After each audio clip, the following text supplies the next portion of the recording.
లో గంజాయి పట్టుబడింది. గొల్లపాలెం గ్రామంలో గంజాయి సేవిస్తున్నట్లు వచ్చిన సమాచారం మేరకు ఎస్ఐ సంపత్ కుమార్ తనిఖీ చేశారు. గంజాయి సేవిస్తున్న 7 యువకులను అదుపులోకి తీసుకున్నారు.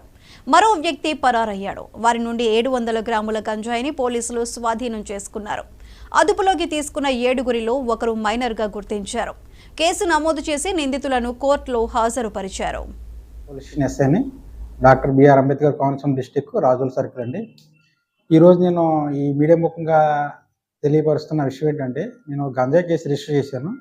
ఆ గంజాయి కేసులో ఆ 7 ముద్దాయిలను పట్టుకున్నాను. నేను 7 ముద్దాయిలను పట్టుకున్నాను, కానీ కేసు రిజిస్టర్ చేసిన చాలా బాధపడుతున్నాను.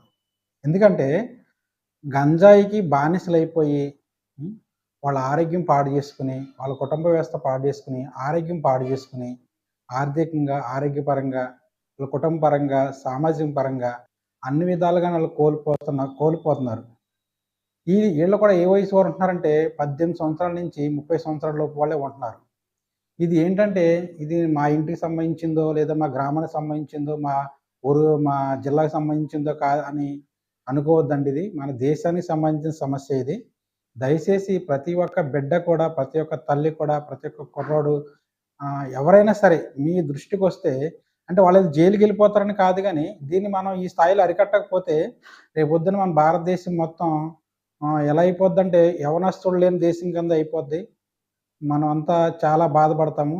అనుత్పాదక జీవులు అయిపోతాం. భారతదేశం అంతా వెనకబడిపోద్ది. ఒక ఆఫ్రికా ఖండం ఎలా తయారైపోతుందో అలా తయారైపోయిన ఆశ్చర్యపోవసరం లేదు. దయచేసి మీకు నీ చేతులెత్తి మొక్కేది ఏంటంటే, ఎట్టి పరిస్థితుల్లో మీ దృష్టిలోకి వస్తే కన్సర్న్ నియరెస్ట్ పోలీస్ స్టేషన్కి తెలియపరచండి.